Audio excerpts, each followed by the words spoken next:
인사드리겠습니다. 정발원장입니다. 사실 이제 지금 그 코로나로 인해서 저희들이 입시 일정이나 이런 모든 것들이 다 좀 꼬여서 사실 이맘때면 합격생들이 거의 다 발표가 되고 최종 합격생 분석을 하고 이럴 때인데 지금 아직 이제 이번 주가 서울, 경기, 인천, 지난주에 이제 세종하고 한국영재학교가 캠프까지 다 마무리가 됐고요. 이번 주에 이제 그 서울, 경기, 인천이 캠프를 하게 되고 아직 대전은 8월 16일이나 돼야 캠프가 끝납니다. 그래서 예전에는 이맘때 저희들이 이제 합격생 최종 분석 설명회를 하고 그리고 이제 8월 말부터 영재고 종합반이 개강하고 막 이랬는데 지금 모든 일정들이 다 딜레이가 되고 이러면서 사실 여러 가지 일정들이 좀 꼬이는 게 많은데요.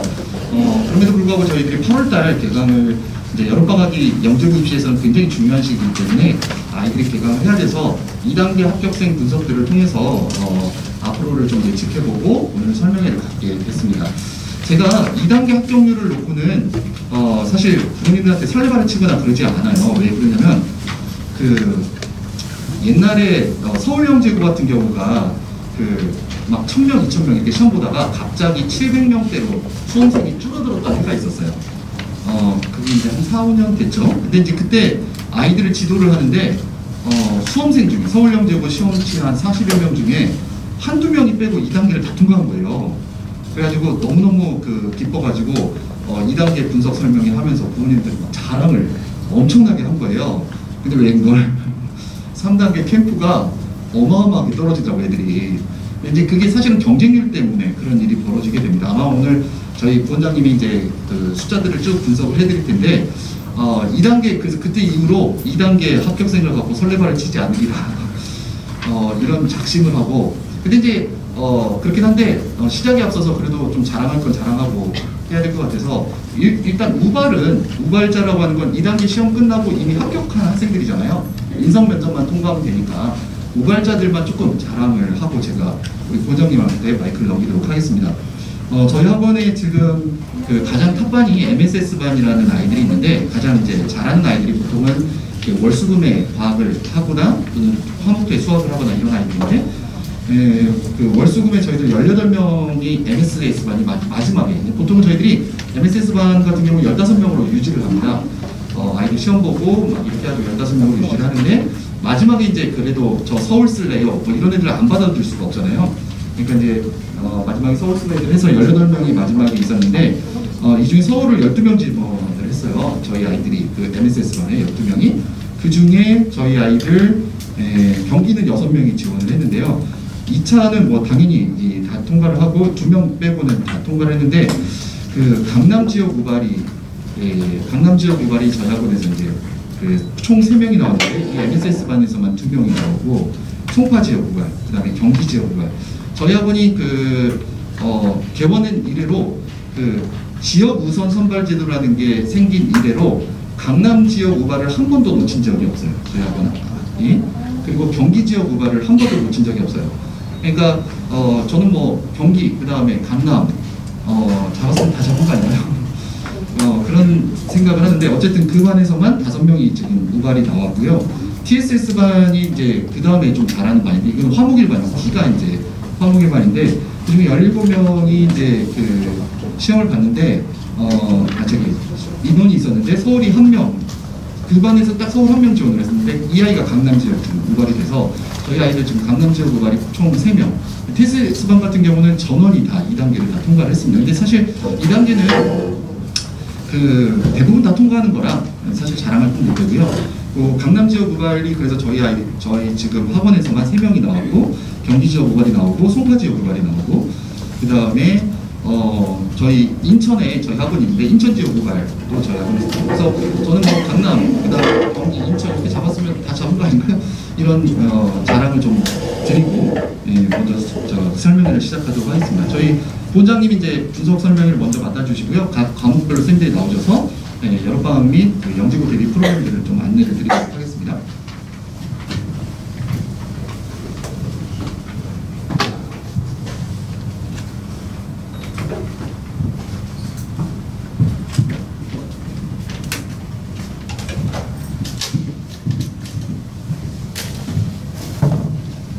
안녕하세요. 저희 김영덕입니다. 제가 2단계 합격자 분석을 할 텐데요. 그 전에 앞서서 간단하게 이번 입시의 경쟁률, 특이사항들 좀 정리를 하고요. 그 다음에 이제 2단계 합격자들의 분석을 하도록 하겠습니다.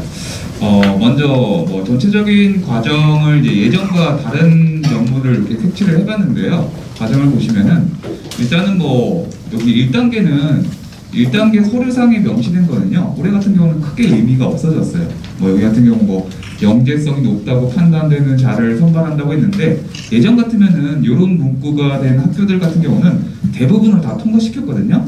근데 올해 같은 경우는 이거와 상관없이 상당히 많은 아이들이 서류에 탈락했기 때문에 거의 이런 문구들이 의미가 없는 문구가 됐고요. 그 다음에 좀 가장 큰 변화는 서울 같은 경우가 조금 이제 우발이 이제 2배로 확대가 됐죠. 그래서 뭐 최대 80명이 넘게 될 수가 있는데 서울 우발 같은 경우는요, 이런 지역 우발이 있고요. 그 다음에 이제 과목 우발도 또 따로 있습니다. 그래서 몇 명이 이제 뽑힐지는 이제 캠프를 장에 가봐야지만 알 수 있는데 대략 한 70명 정도, 많게는 이제 최대 80명도 될 수도 있어요. 그거는 이제 지역 우발과 더불어 과목 우발도 있기 때문에. 상대적으로 거기에 따라서 이제 캠프 경쟁률이 상당히 높아지는 경향성이 있고요.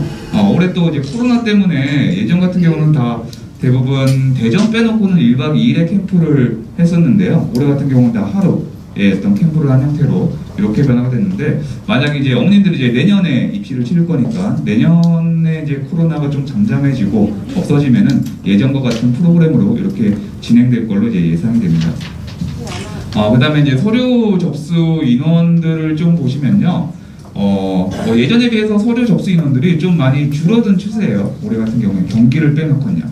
경기 같은 경우가 이렇게 조금 서류가 늘어난 이유가 재작년에는 한 800명 내로 제한을 했다가 올해 영재성이 있다고 하는 인원들을 뽑는다고 해서 만약에 서류가 떨어질 걸로 예상하는 인원들이 많이 지원을 했어요. 근데 이제 배신을 때린 거죠. 상당히 많은 아이들이 떨어지는 이제 일이 발생을 했고요. 대체적으로 좀 예년보다 많이 줄어들었고요.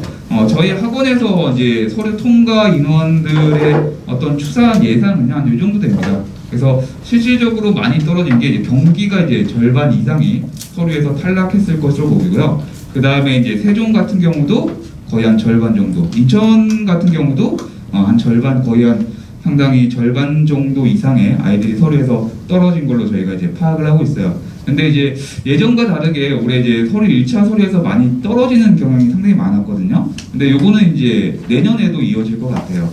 한번 이제 영재고에서 이 정도 떨어뜨리고 봐도 크게 상관이 없다라고 하는 것을 이제 인식하게 되면은 이제 내년 같은 경우도 이 정도로 이제 서류에 대한 경쟁률이 좀 치해질 걸 보고요. 그러니까 당연히 이제 어머니께서는 이제 서류에 대한 준비도 좀 꼼꼼하게 해야 되고, 그리고 서류도 조금 더 예전보다는 보통 이제 입시할 때 서류를 보통 한 2개에서 3개 정도 써요. 근데 아마 내년에는 좀 더 많이 써보는 게 아무래도 좋지 않을까. 만에 하나 시험을 못 보는 경우도 발생할 수 있기 때문에. 그다음에 저희 학원의 어떤 서류 통과율도요. 보다시피 이제 예전에 비해서 좀 많이 줄어들었죠. 요거는 뭐 입시 다른 학원도 다 공통적인 특성이라고 봐요. 그래서 서류에 대한 중요성을 이제 좀 볼 수 있는 그런 차트가 되겠고요. 그다음에 이제 실응시 인원. 서류는 이제 중복 서류이기 때문에 아이들이 고사장에 얼마만큼 나타나느냐 이게 실제 응시 인원이 되겠는데요. 실제 응시 인원의 변화를 보면요, 뭐 가장 많이 변화가 있는 거는 세종이에요. 세종 같은 경우에는 작년이죠. 작년 실제 응시 인원이 1,300명이었다가 올해는 한 500명 안쪽에 한 490명 정도가 실제 고사장에 나타나서 이렇게 시험을 봤고요. 이제 거기에 따른 이제 뭐 2차 경쟁률은 상당히 많이 떨어졌겠죠. 그 다음에 좀 특이하게 생각되는 게 서울은 예년 거진 그 전까지는요 한 650명 정도의 아이들이 꾸준히 시험을 봐요. 이제 특정 계층들이 있기 때문에 이제 서울을 고집하는 층들이 거의 한 600명 정도 되는데 올해 같은 경우에는 이제 그거보다 한 200명 정도 적게 한 430명 정도가 응시됐고요. 경기 같은 경우도 좀 특징이라고 할 수가 있어요. 경기 같은 경우는 작년에 조금 상당히 인원이 상당히 적게 봤죠. 이거 작년에 그 전에는 한 1,300명 정도 봤다가 한 400명 정도 응시를 했어요. 그래서 올해 조금 경기에 많이 좀 아이들이 좀 더 보지 않을까라고 예상을 했는데 그 예상이 빗나가고 작년보다 더 적은 인원들이 이렇게 이제 한 300명 정도가 이제 실제 이 고사장에 나타났다고 저희가 추정하고 있습니다. 그래서 어떻게 보면 이제 경기를 지원하는 학생들이 상당히 2차 합격률이 높아요. 경쟁률이 상당히 약하기 때문에 300명 중에 거진 한 180명 정도를 2차를 통과시키니까 거진 한 100여 명 정도만 탈락을 하는 거거든요. 그래서 상당히 좀 예측하기가 제가 봤을 때는 내년에도 거의 한 300~400명 수준으로 이렇게 이어질 것 같아요. 실질적으로. 그리고 이제 뭐 다른 학교들도 이제 줄어들었고요. 줄어든 학교 중에 뭐 한국도 그렇고 대구도 그렇고 그다음에 인천도 예전에 비해서 상당히 많이 줄어든 실제 응시 인원이. 그래서 전체적으로 보더라도요. 저희가 이제 매년 총 인원을 집계하는데요. 예전에 비해서 이제 실제 응시 인원이 한 2,000명 정도가 좀 감소한 걸로 추정이 돼요. 근데 그 2,000명의 대다수는 이제 거의 2학년들이 된다고 보시면 돼요.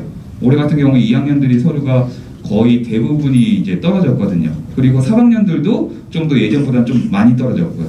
그러니까 여기 한 2,000명 정도가 차이가 나는데요. 뭐 학력 인구 감소에 의해서 조금 차이가 날 거고 한 2학년들 떨어진 거 한 1,000명 정도 제외하고 3학년도 좀 떨어진 거 제외해서 한 3,600명 정도가 실제 영재고 2차에 응시한 걸로 이제 추산을 하고 있습니다. 그리고 이제 내년 같은 경우도요 거의 비슷할 것 같고요. 경쟁률이 이제 올해 경쟁률하고요 내년 경쟁률하고 거의 비슷하게 될 거예요. 그 상태로 이렇게 쭉 갈 거라고 보고, 그럼 이제 실응시 인원이 결론적으로 뭐가 결정이 되느냐, 이제 2차 경쟁률이 돼요.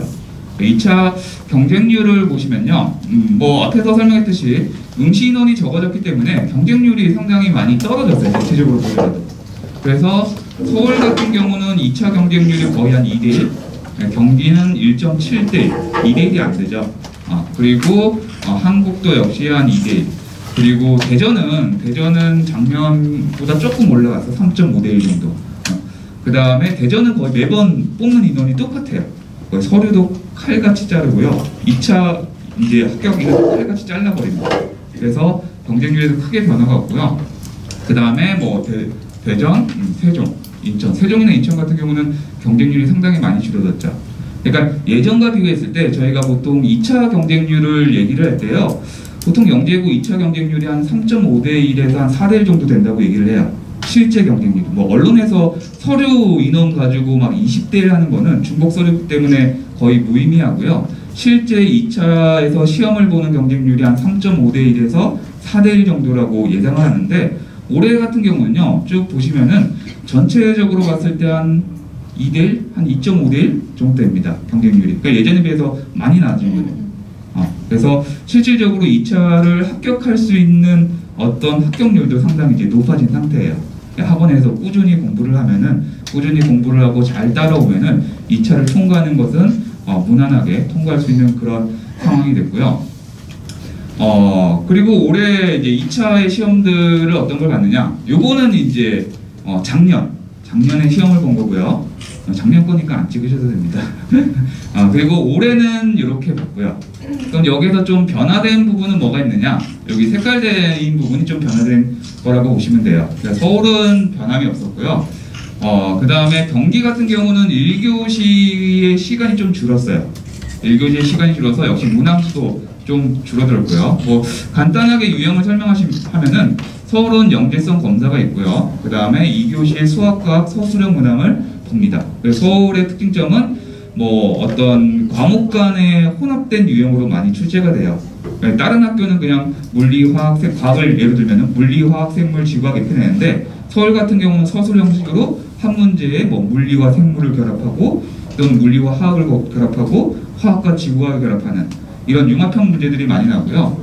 경기 같은 경우는 1교시는 어떻게 선다형은 아니고요. 약간 이제 문제를 풀고 숫자를 조합해서 쓰는 답을 구한 다음에 숫자를 조합하는 형태의 문제가 출제되고요. 2교시는 이제 서술형으로 출제가 됩니다. 한가형은 다 서술형이고요. 그 다음에 대전 같은 경우는 수학과 과학은 이제 물화생기로 나누는데 이것도 각 과목당 10분씩 줄었어요. 10분씩 줄어서 상대적으로 예전과 좀 차이점이 있었고요. 그 다음에 뭐 대구, 광주, 세종 같은 경우가 좀 차이점이 있는 게 예전에는 세종하고 인천하고 문제를 같이 공동 출제를 했었습니다. 그래서 문제가 다 똑같았어요. 근데 올해부터 세종과 인천이 문제를 따로따로 내기로 하고 이제 각자 출제를 한 거죠. 그래서 세종 문제하고 인천 문제하고 다르고요. 그 다음에 세종 같은 경우는 이제 예전과 다르게 예전에 이제 수학과 봤었는데 이제 수학을 두 개로 나눈 거예요. 수학원, 수학2라고 했는데 수학원은 좀 이제 기초 수학, 그 다음에 수학2는 이제 심화, 그러니까 서술형으로 보는, 그리고 이제 중간에 이제 과학 문항에서 이렇게 이제 시험 유형의 어떤 형태가 조금 바뀐 학교가 이렇게 되고요. 뭐 내년에 같은 경우도 이런 시스템으로 갈 것 같습니다. 이제 시간이 지나면 이 시스템이 거의 이제 고착화되거든요. 큰 변화가 없지 않은 이상. 그 다음에 그래서 뭐 저희가 이제 추정하는 이제 3단계 예상 경쟁률인데요. 3단계는 이제 캠프 경쟁률이죠. 실제로 2차 경쟁률이 아까 한 평균 한 2.5대1 되고요. 그 다음에 이제 3단계 경쟁률은 이건 이제 확실한 경쟁률은 아니에요. 근데 왜 그러냐면은 이제 3단계 경쟁률을 추산하려면은 정확하게 우발 인원을 알아야 돼요. 우발 인원을 정확하게 하려면은 캠프장에 가봐야 돼요. 우발된 인원을 따로 모집해서 인성교육을 하거든요. 그럼 이 학교에서 우발 인원이 몇 명이다. 그럼 정확하게 이제 캠프 경쟁률이 나오는데 대략적으로 추산하는데 거의 이제 큰 변화들이 없죠. 이제 어떤 3차 같은 경우는 정해진 인원을 뽑고요. 그 인원을 가지고 캠프장에 가기 때문에 거의 매년 변화가 없습니다. 그래서 거의 비슷하게 한 1.5대1에서 한 2.5대1 정도 많게는 이렇게 캠프 경쟁률이 된다는 거. 보시다시피 서울이 조금 다른 학교에 비해서 경쟁률이 좀 높죠. 우발 인원이 많으면은 이거보다 좀 경쟁률이 한 3대1까지 올라갈 수도 있어요. 그러니까 3명 중에 1명 떨어지는 그런 일이 발생을 하는 거죠. 그래서 뭐 대략적인 올해 입시의 어떤 뭐 경향성, 경쟁률에 대해서 이렇게 보여드렸고요. 그 다음에 이제 저희 학원의 2단계 합격자 분석을 좀 보여드리면요. 이거는 저희 2단계를 통과한 학생들의 어떤 모의고사 점수를 추산한 통계치예요. 그러니까 모든 학교, 8개 영재학교에서 2차를 합격한 학생들의 어떤 모의고사 통계치고요. 뭐 이렇게 보시면은 저게 무슨 의미가 있나 싶겠지만 요거를 좀 이제 학교별로 분석을 해드리도록 하겠습니다. 먼저 서울부터 보시면요. 서울 2차를 통과한 학생들의 성적 분포예요. 그리고 보시면은 여기 부분 이게 상위 백분율이라고 보시면 돼요. 가로축이 수학이고요. 세로축이 과학이고 보시면은 성적 분포가 여기에 다 몰려있죠. 몰려있다는 얘기는 거진 뭐 한 20% 내외의 모든 아이들, 상위 20% 내외의 학생들이 이렇게 몰려있다고 보시면 돼요. 저희 학원 모의고사 점수로 인해서. 그래서 이거를 분석을 해보면은 대략 이렇게 됩니다. 뭐 여기 수학, 과학, 종합 이렇게 나왔는데요. 이거는 이제 점수 퍼센티지의 폭을 나타내는 거예요. 수학하고 과학하고.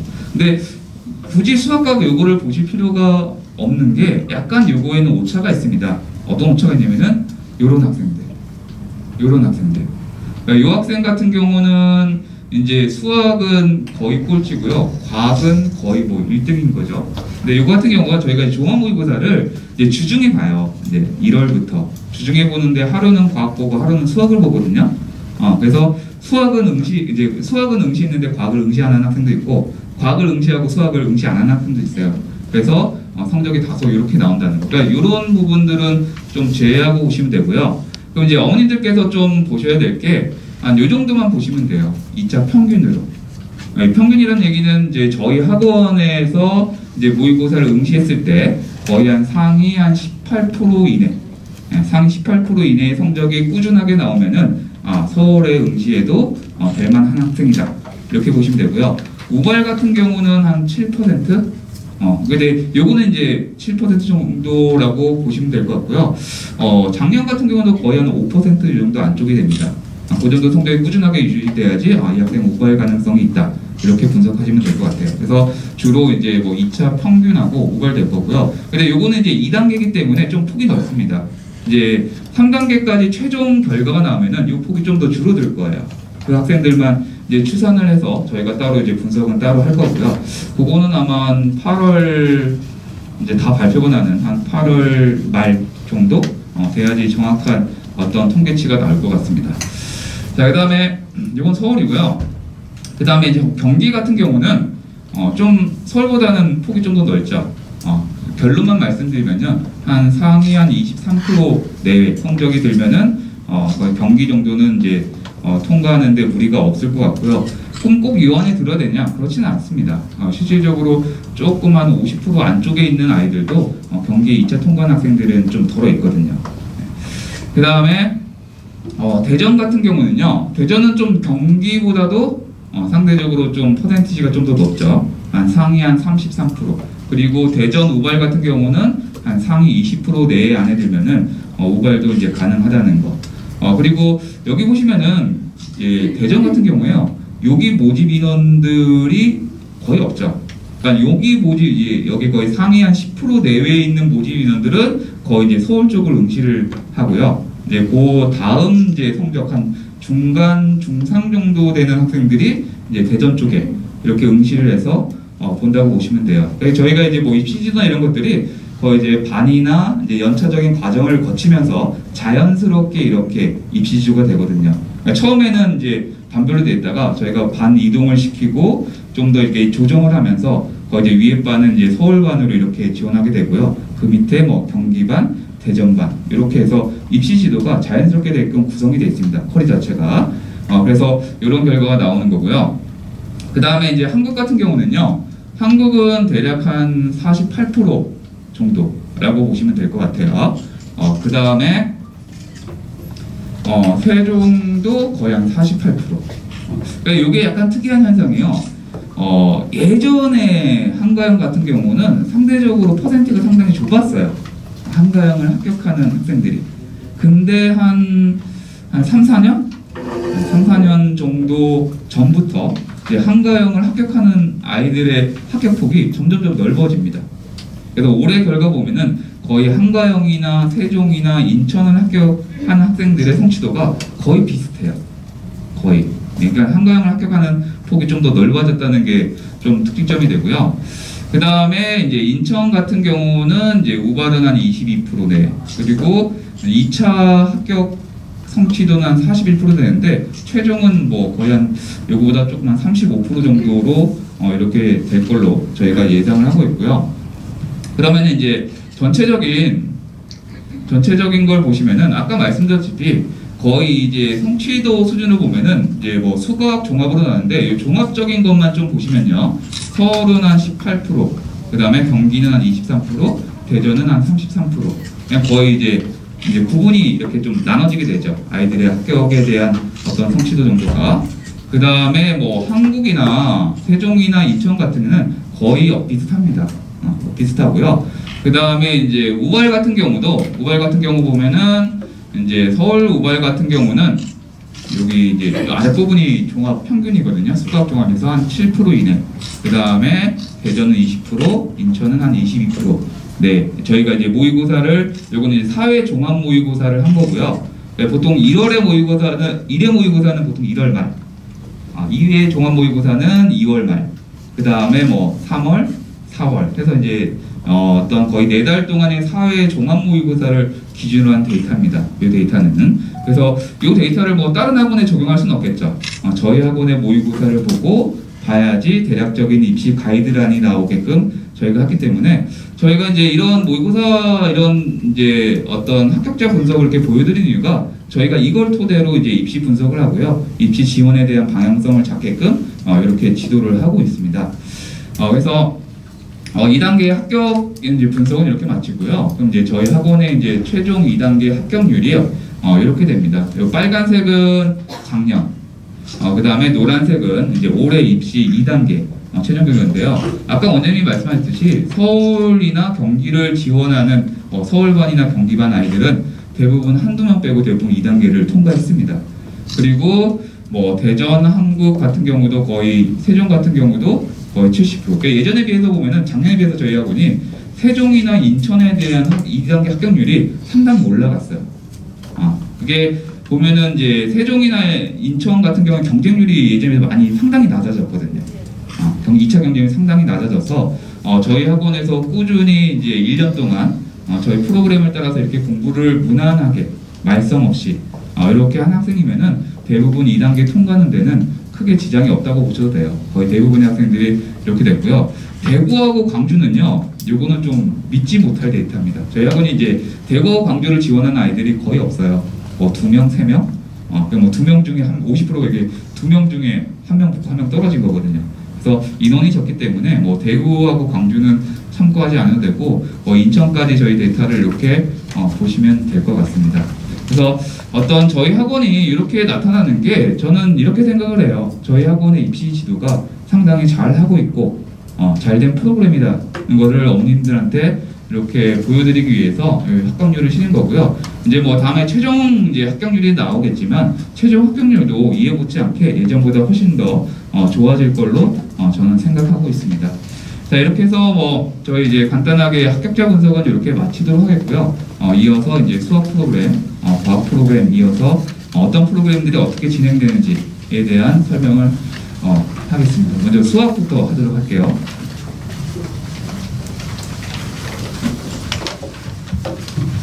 안녕하세요. 다원 영재수학부원장 김규현입니다. 오늘은 프로그램 설명이기 때문에 왜 이런 프로그램이 지금 프로그램을 진행하는지에 대해서 좀 말씀을 좀 드리려고 해요. 일단 좀 보시면 일단 대비 전략이라고 하면 이제 기출문제를 통해서 올해 문제 나왔고 저희가 분석 설명회까지 했기 때문에 그 기준으로 좀 말씀을 좀 드리면 일단 첫 번째로는 특징적인 것만 일단 먼저 말씀을 좀 드릴게요. 그러니까 일단 고르게 지금 영역이 분포돼서 나온다 이 부분 좀 말씀드릴 수 있을 것 같고요. 그리고 특히나 조합 같은 경우에 좀 많이 좀 문항수가 줄긴 했어요, 실제로. 그러니까 기출문제 이제 공개를 했죠, 학교들에서. 예, 그런 것들은 사실 명확하게 중등과정과 연계성에 대한 부분이라고 생각해요. 근데 중등과정 안에서 실제로 많이 다루지 않는 부분들이 있거든요. 뭐 정수 깊이나 아니면 조합 같은 경우. 근데 그렇다고 공부를 안 해야 되는 건 절대 아니고요. 조합은 킬러 문제에서 꼭 조합 형태가 아니더라도 조합적 사고를 요구하는 것들이 있어요. 그래서 반드시 필요한 과목이고요. 하지만 이제 뭐 어찌됐건 균등하게 이제 학습을 해야 되겠다 이런 거고요. 중요한 건 2, 3번이고 이제 2, 3, 4번인 것 같아요. 사실. 그러니까 일단 문제 해결 능력 향상에 대해서 좀 말씀을 드릴 건데 이 대표적인 학교가 이제 사실 서울이에요.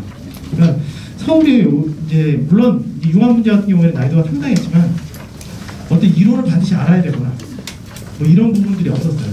그러니까 기본적인 중등과정 안에서 문제 해결할 수 있는 능력을 평가하는 시험이었다. 이렇게 말씀드릴 수 있거든요.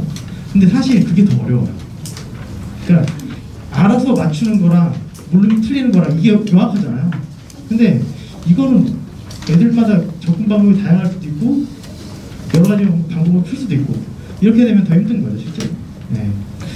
그래서 일단 그거는 좀 말씀을 좀 드릴 부분이 있는데 어찌됐건 아이들이 뭐 영재고를 떠나서 수학 공부를 하는데 가장 핵심적인 건 기본적으로 문제 해결 능력이에요. 그래서 그걸 저희는 키우려고 노력을 하고 있고요. 일단 좀 보시면 그러니까 대비 단계라고 제가 말씀드리면 좀 거칠게 말씀드리는 건데 이렇게 올 수 있어요. 중등시 완성. 그러니까 이게 완성되면 이제 2단계 정도는 해볼 수 있지 않을까. 근데 이게 중등시만하고 하면 무시하는 분들이 계시는데 절대 그렇지 않아요. 네, 그러니까 이 부분만 탄탄히 돼 있어도 사실 2단계 통과하는 데는 이 정도 학교에서는 그렇게 어렵지 않아요. 왜냐하면 중요한 사실은 영적 2단계에 이 통과해야 되는 점수가 한 50점 왔다 갔다 해요. 50점, 절반. 그러니까 개정 같은 경우는 오히려 40점이 안 될 것 같아요. 잘하면. 통과 컷이. 좀 더 정확히 쉽게 해봐야겠지만, 그러니까 이게 생각보다 높지 않다는 거예요. 긴장된 상황 속에서 아이들이 이제 문제를 풀어내야 되기 때문에 특히나 촉박한 시간이 적게 주어지는 학교들은 이 부분이 확실히 돼 있어야 돼요. 그리고 심화 과정까지 거치면 사실 대전 경기 여기서 한국도 포함돼야 돼요. 제가 좀 빼먹었는데 이 부분 포함돼야 되고요. 그리고 이제 창의 상호 과정까지 가면 서울이랑 한국 빠졌는데 한국까지 이 정도 과정이 되어야지 아이들이 이제 해결 능력이 완성되지 않을까 이런 부분이 있습니다. 그러니까 꼭 이 두 과정 안에서 이제 어느 정도 아이들이 성취를 이루면 사실은 영재고는 반드시 합격할 수 있다 이렇게 말씀드릴 수 있을 것 같아요.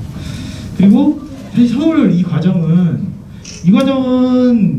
좀 이제 말씀을 좀 드리면 이 두 과정 같은 경우에는 사실은 이제 문제를 푸는 게 핵심이에요. 애들이 문제 해결하느냐 해결하지 못하느냐.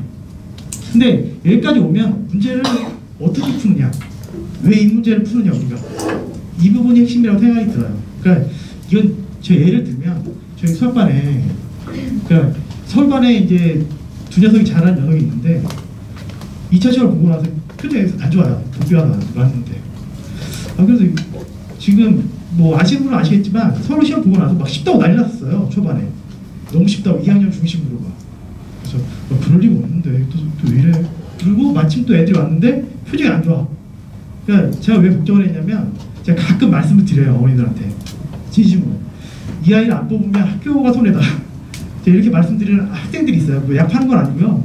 그러니까 그렇게 훌륭한 학생들이 있거든요. 그래서 근데 그 친구들이 한 말이 이거예요. 왜 이 문제가 나왔는지 모르겠다. 문제 출제의 의도가 뭔지 모르겠다. 근데 둘 다 오가됐거든요. 그러니까 이거의 차이인 거예요. 네, 문제를 바라보거나 대하는 차이.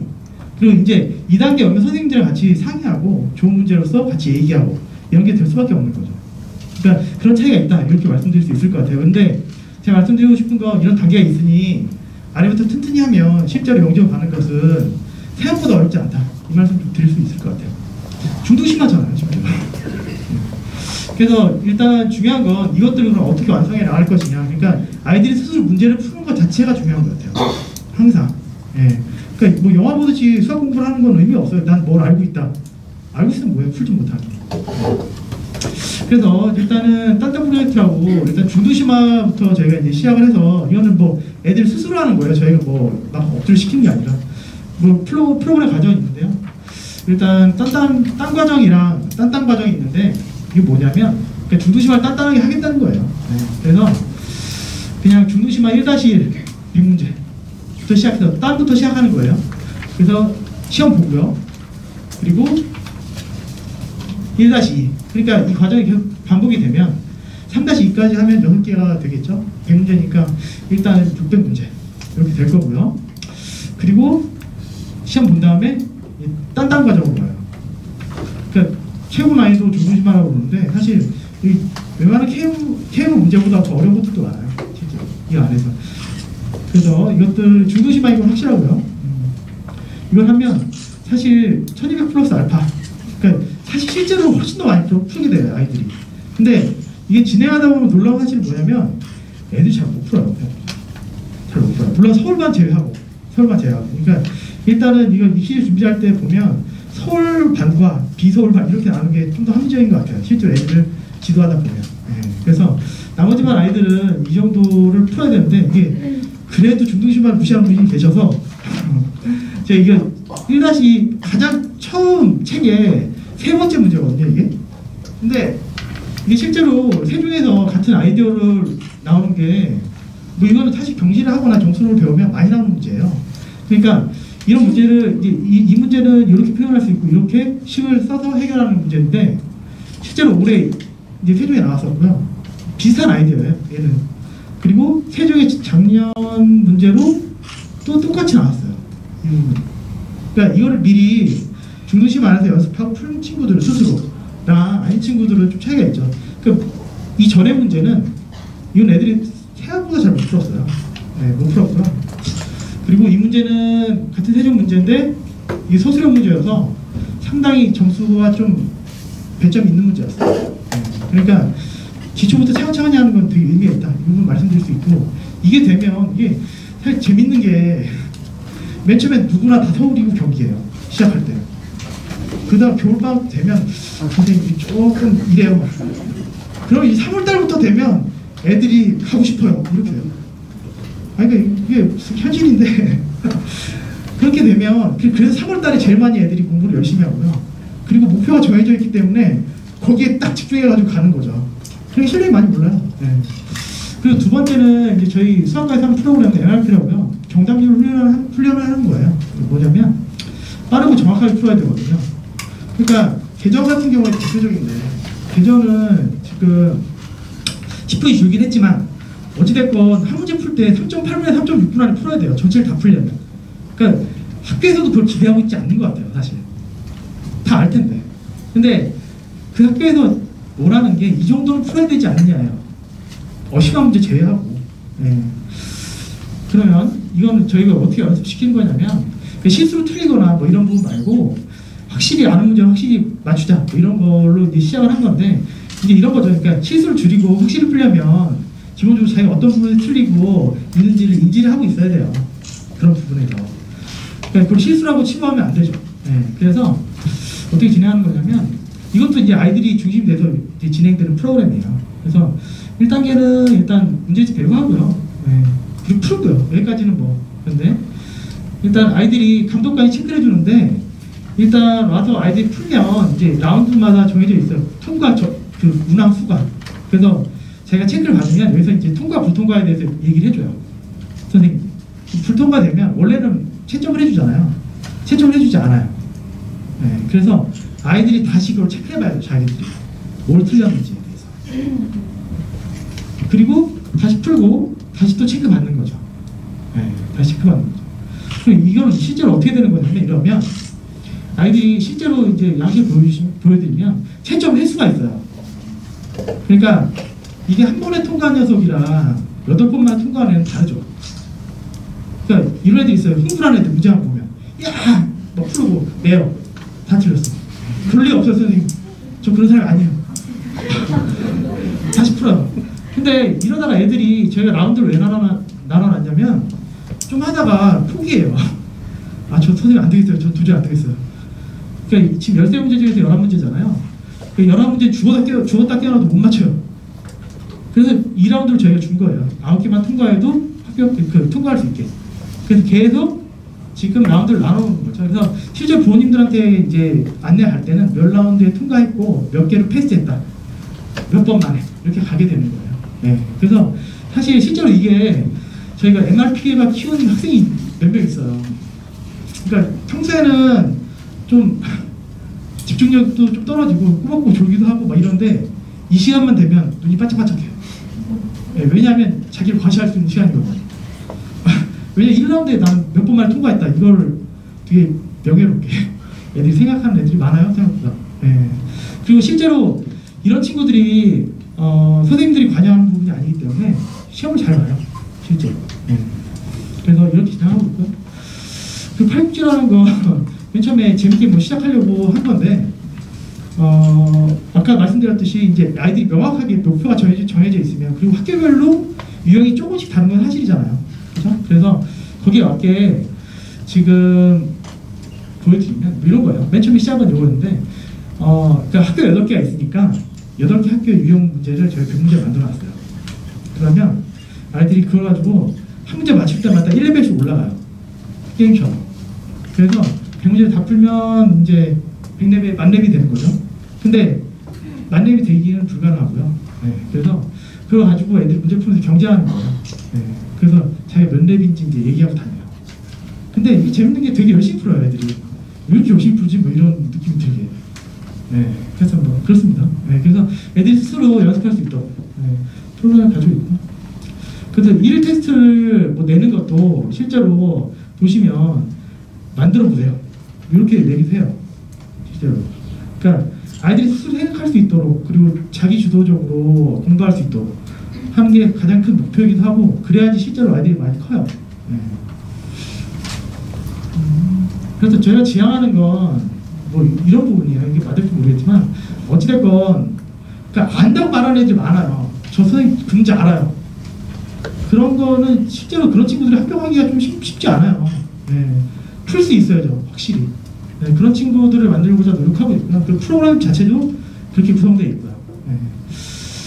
그리고 일단은 뭐 콘텐츠라고 하면 일단 뭐 교재가 있고요. 그 다음에 저희 창희 선생님께서 이번에 출판하신 책이거든요. 책이고 그리고 이거는 저희 개별 보충 교재가 있어요. 그러니까 학생들마다 조금씩 달라요. 네. 그래서 그런 것들을 할 수 있도록 그리고 이거는 추석. 그리고 이거는 완성노트고요. 그러니까 하루하루 완성해야 되니까. 그다음에 이건 아까 그 단단히. 얘는 이제 초급용 이제 읽기자료, 중급용 읽기자료. 네.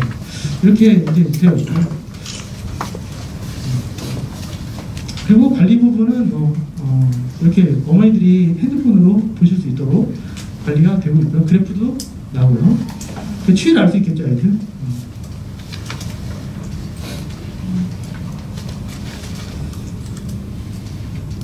이건 단단에 대한 거. 핸드폰으로 다 보실 수 있어요. 그래서 일단은 마지막 정리를 좀 해드리면 어찌됐건 수학 같은 경우에는 커다랗게 이런 네 스텝으로 나뉠 수밖에 없어요, 사실. 학사 입장이기 때문에. 근데 지금 이제 이 스텝에서는 사실 요게 될 것 같아요. 지금 8월에서 9월 이 사이. 근데 이 부분 안에서 저희가 이제 개강하는 게 8월 개강하는 반이고요. 조기개강반. 그다음에 기존 영재반. 그러니까 이 두 반 같은 경우에는 케모에 직접적으로 공부하지 않은 친구들. 그러니까 이론을 공부했지만 아니면 좀 부족해서 늦게 시작한 친구들인데 이런 친구들일수록 사실은 아까 딴딴이나 이런 부분에 대해서 빨리 시작하는 게 좋기도 하고요. 그리고 다양성을 빨리 잡고 공부하는 게 더 효과적이기도 하고요. 그래서 이 반 이제 시작을 하고요. 기존 경시반이라는 건 이제 케모 실전반. 근데 이 친구들은 이제 좀 이따 말씀드리겠지만 뭐 영재고 과정이랑 같이 진행해요. 그래서 이렇게 보시면 되고요. 이 반 같은 경우에는 일단은 방향 설정하는 게 가장 중요하고 어떻게 나오는지 알아야지 문제를 풀 거 아니에요. 공부하고 그리고 기존 경시반 같은 경우에는 일단 K모 안에서도 사실 영재고랑 유사한 유형도 있거든요. 그걸 중점적으로 좀 연습을 시키고 있어요 지금. 그러니까 그럴 수밖에 없는 게 K모가 너무 늘어졌어요 지금. 너무 늘어졌어요. 그래서 영재 수업도 같이 하고 있어요 이반 같은 경우는. 창의 수업 같이 하고 있고요. 그래서 일단은 전체 프로그램이랑 방향성 그리고 지금 개항하는 안내를 이렇게 드렸습니다.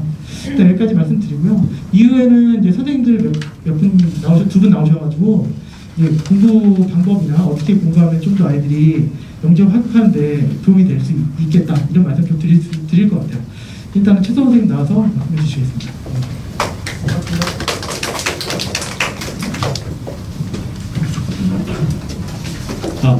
안녕하세요. 다음교육 최선호입니다. 이제 뒤에도 굉장히 좋으신 분들이 많으셔서 저는 빨리 좀 진행을 좀 해보겠습니다. 우선 제가 드릴 과목은 영재 조합이고요. 조합은 크게 그냥 간단합니다. 사실은 세는 거거든요. 가장 중요한 게. 그럼 셀 때는 빠지지 않고 중복되지 않게 센다. 이게 기본 원리인데 그걸 그냥 잘하면 아주 단순한 과목인데요. 문제점이 하나 있어요. 아이들이 세는 거는 알겠는데 이것과 이것이 다른 것을 구별을 잘 못해요. 그러니까 수학적 객체를 다르다는 것을 구별을 잘 못하는데 그런 것들을 기반으로 공부를 좀 잘 해야 조합이 좀 공부가 안 되는 학생들은 잘 된다는 말씀을 좀 드리면서 요거를 좀 보여드리겠습니다. 그래서 크게 나누면 조합은 세는 거고요. 저렇게 되어 있죠.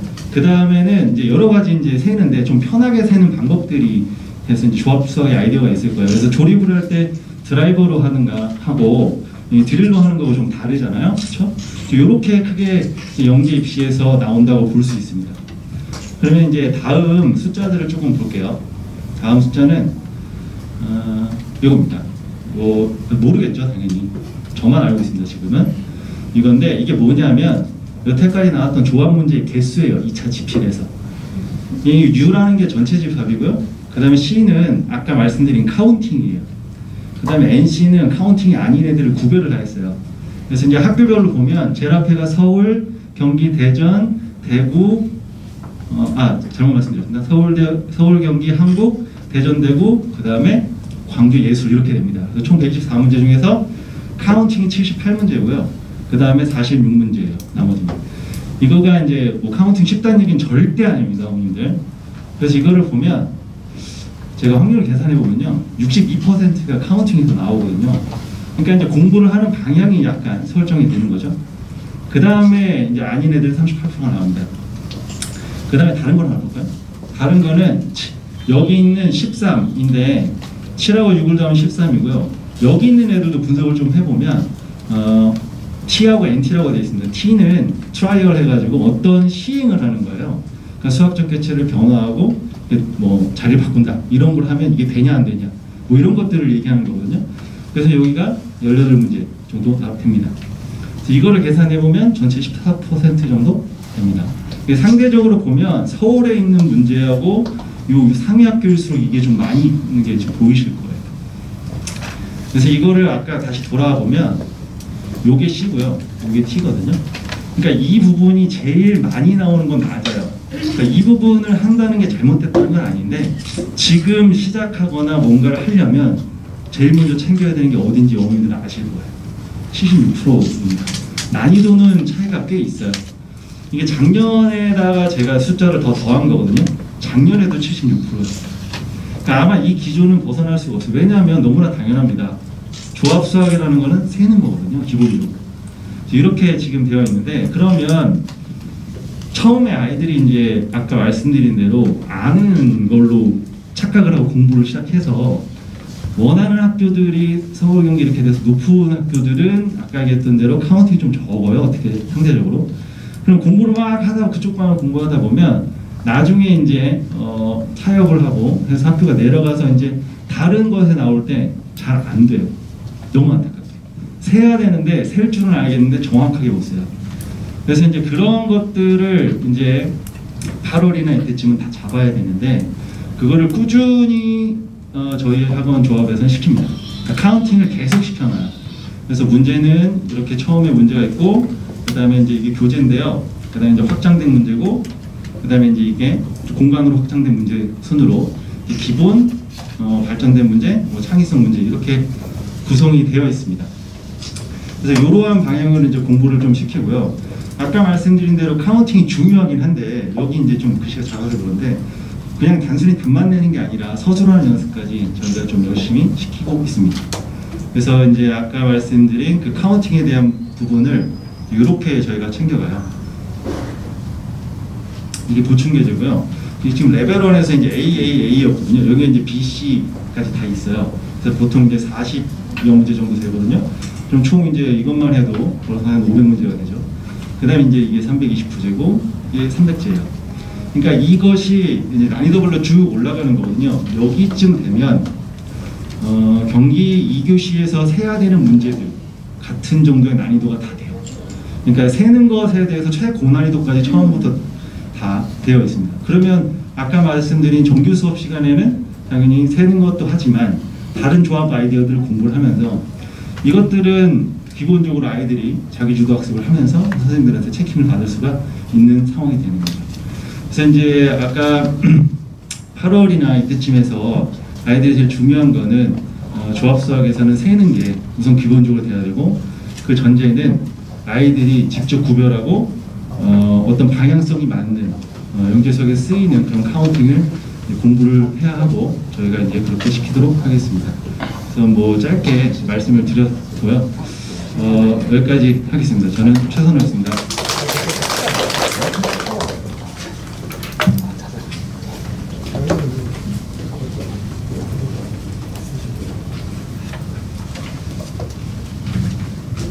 네, 그 다원교육 영재수학 영재학교 입시 지도하고 있는 박정원입니다. 네. 저는 이제 기아르 학생들 주로 가르치고 있고요.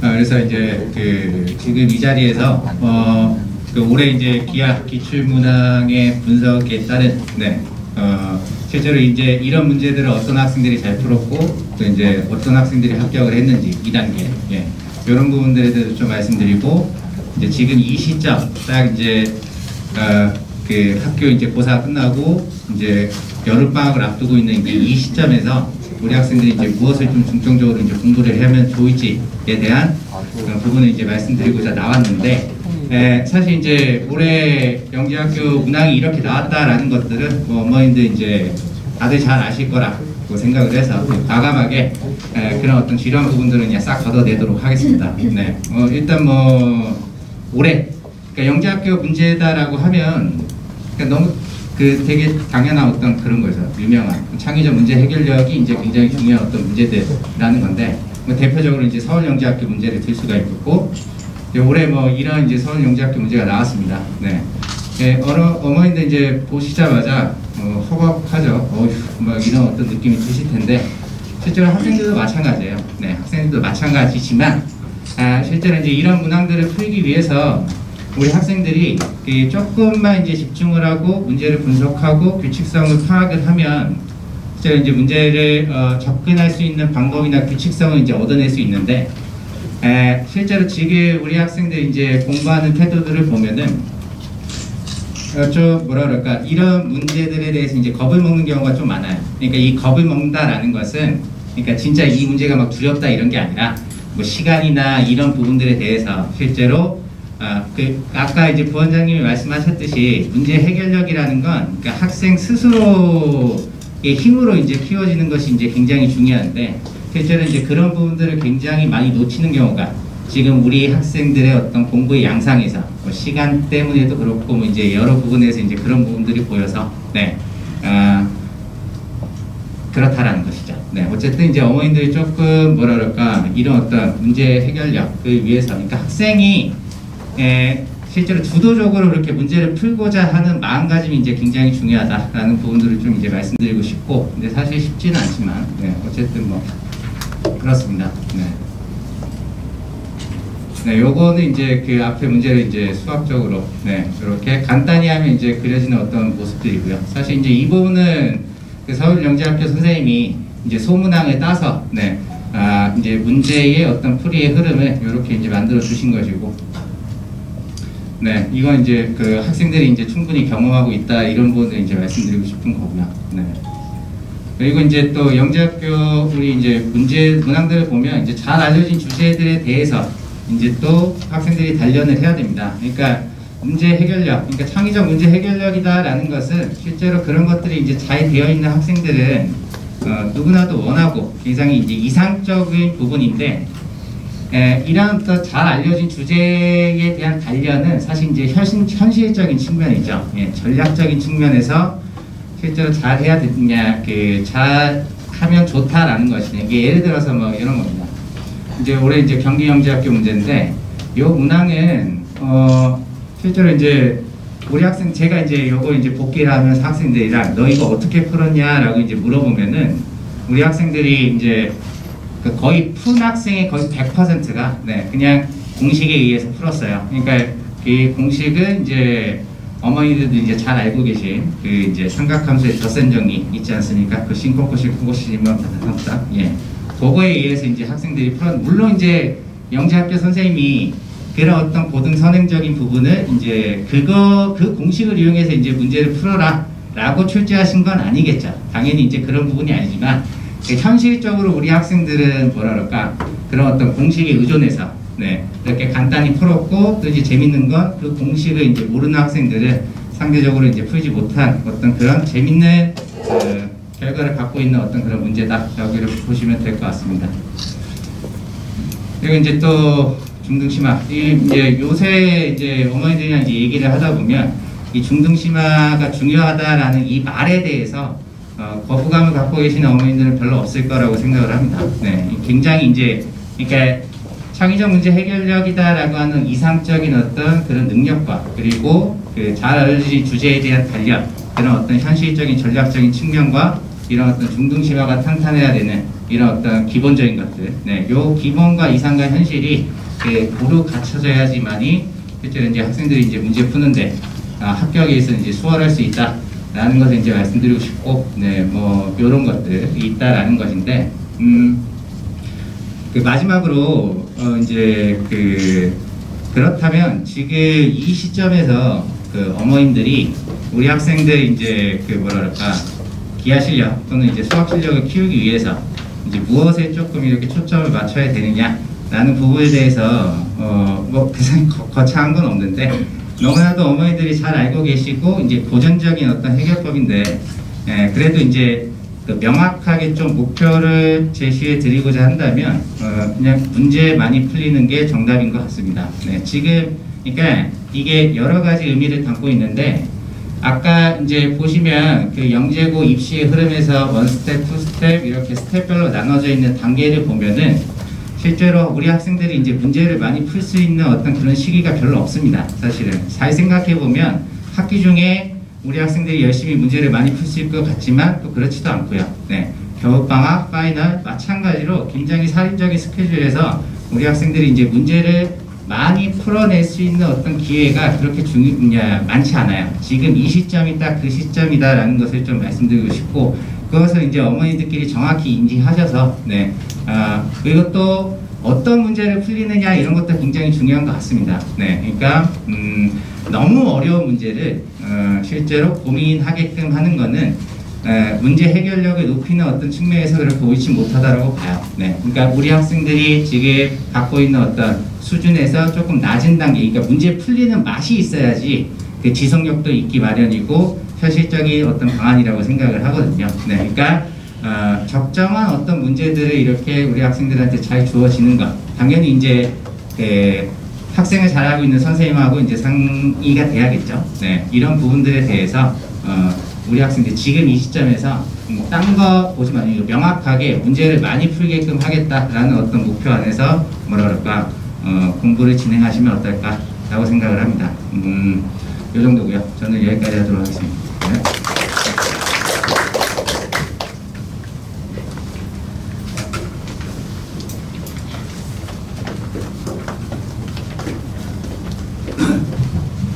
안녕하세요. 또 뵙네요. 일단 이제 다음 이제 과학 프로그램을 말씀드릴 텐데요. 먼저 제가 과학 프로그램의 어떤 진행 과정들, 연관 과정들과 이제 어떤 프로그램들이 있는지를 설명해 드리고요.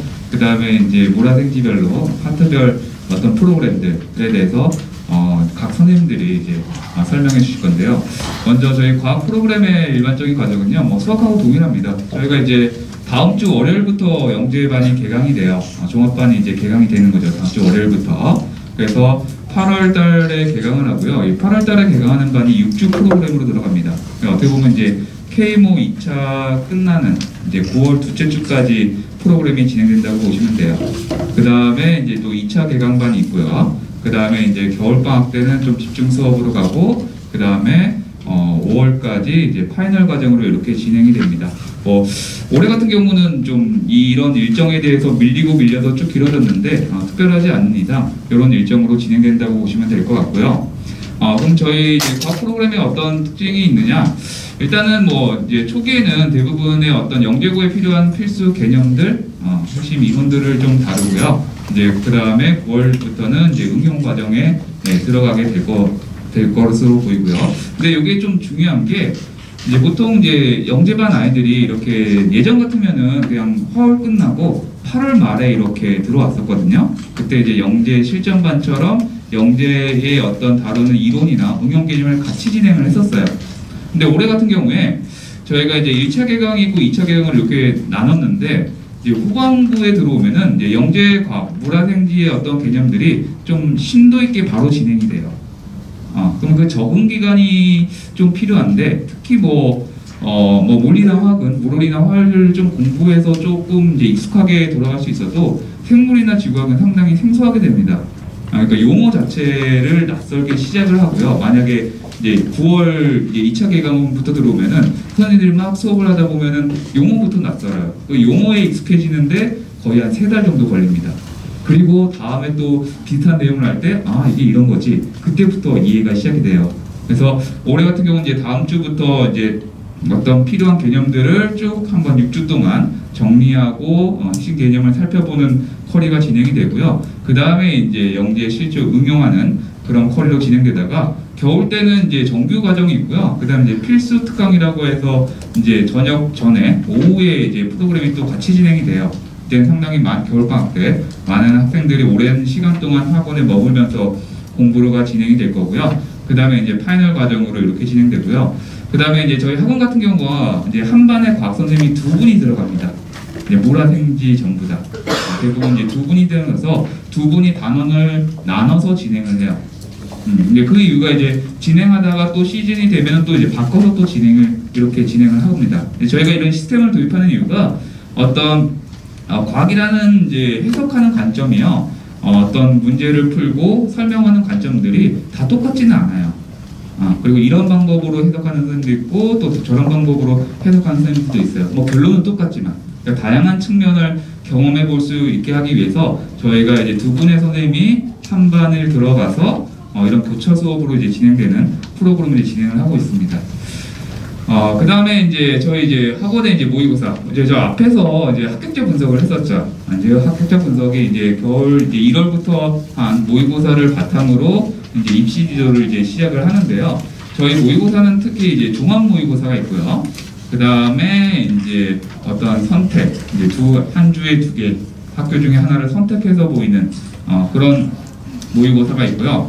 그 다음에 이제 학교별 모의고사, 이렇게 3개의 어떤 구성으로 됐다고 보시면 돼요. 저희가 이렇게 구성을 하는 거는 1, 2월 달에 이제 방학 시즌에 열심히 공부하면서 아이들의 이제 성취도가 종합 모의고사를 바탕으로 좀 분류가 됩니다. 상위권, 중위권, 하위권 이렇게 분류를 하면서 어느 학교에 서류를 넣어야지 될지 좋을지를 가름하는 이런 판단 기준이 되겠고요. 그 다음에 이제 서류를 넣고 아이들이 이제 보통 또 이제 2-3개 넣으니까 좀 갈등을 하게 되죠. 그 학교의 어떤 유형에 맞는 문제들을 경험할 수 있게끔 저희가 3월 달에 이렇게 진행을 하고요. 그 다음에 이제 서류가 다 들어가고 이제 학교가 정해지면은 이제 여기 학교별 모의고사는 거의 이제 8개 학교 모의고사를 그냥 동시에 진행한다고 보시면 돼요. 그 중에 하나 내가 지원한 학교를 선택해서 모의고사를 보는 형태로 이렇게 진행이 될 계획이었고요. 뭐 예전에도 그렇게 진행을 했었고요.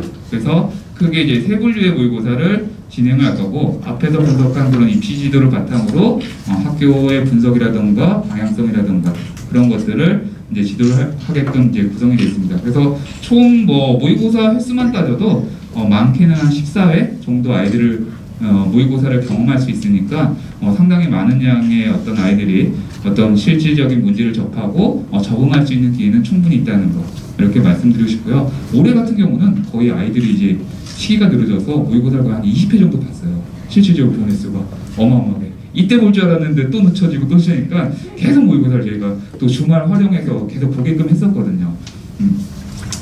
자, 그 다음에 이제 뭐 모의고사라면 이제 성적표를 당연히 이제 배부해서 자기의 성취도나 위치를 판단할 수 있게끔 하고요. 그 다음에 뭐 저희가 이거는 이제 작년 데이터예요. 저희도 작년에 이렇게 분석을 했었거든요. 지금 이제 2차까지 됐지만 최종까지 해서 퍼센티지를 들어서 어느 곳이 자기한테 맞을지 이렇게 입시 지도를 합니다. 올해 같은 경우는 또 작년 데이터와 올해 데이터를 좀 취합해서 좀 더 정확한 데이터를 만들어서 입시 지도를 할 계획이고요. 그래서 모의고사가 있고요. 그 다음에 저희 학원에서 이렇게 뭐 아이들한테 스스로 공부할 수 있게끔 주는 자료들이 있어요. 그래서 저희가 이제 자기주도 학습 600자라고 해가지고 이건 이제 겨울방학 시작될 때 저희가 배부를 합니다. 그래서 과목당 150문제씩 이렇게 구성이 되어 있어요. 그리고 스스로 아이들이 진도를 스스로 체크하게끔 내버려두면 안 하거든요. 근데 당연히 이거는 이제 담당자님 확인합니다.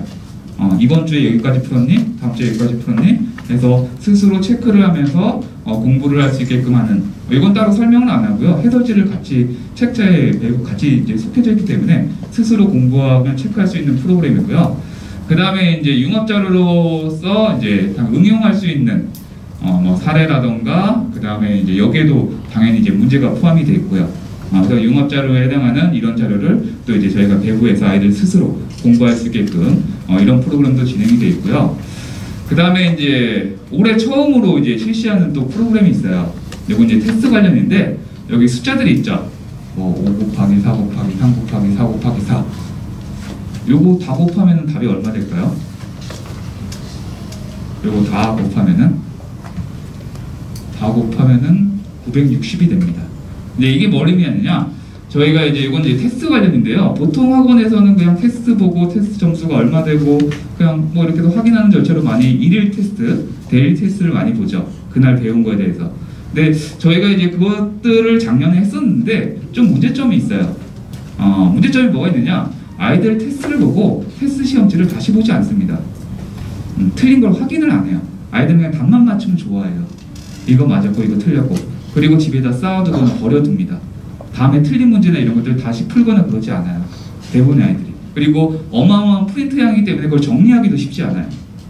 그리고 뭐 전체적인 과목별로 좀 전체적인 자기의 위치를 판단하기 힘들어요. 그래서 그걸 좀 개선해서요. 저희는 어떻게 할 거냐면은 우리가 이제 물화생지하면 4과목이 있죠. 4과목 매일 5문제씩 봅니다. 그러면은 뭐 물화생지하면 하루에 20문제죠. 20문제 테스트를 보는데 영재고 주 3일반이면은 일주일에 3회를 보게 되겠죠. 그리고 한 달에 4주고, 그리고 겨울방학 전까지 하면 대략 4개월 됩니다. 그러면 8월부터 12월 말까지 아이들이 이제 테스트를 보는 문항수가 이제 960문항이 돼요. 과학 문항수가. 저희가 이 문항수는 초기에는 조금 쉽게 될 거예요. 확인하다 점점점 난이도를 높여서 이렇게 볼 거고요. 그리고 저희가 이거를 이제 학업 역량 평가라고 해서 어떻게 보시면은 테스트라고 생각하지 마시고요. 일종의 세미 모의고사라고 생각하시면 됩니다. 요즘 추세가 과학 자체가 그렇게 예전만큼 많이 어렵게 되진 않아요. 중요시 여기는 게 어떤 기초학습이 상당히 중요시 여깁니다. 올해 같은 경우도 예전에 비해서 과학 문항이 조금 쉬워진 추세도 있고요.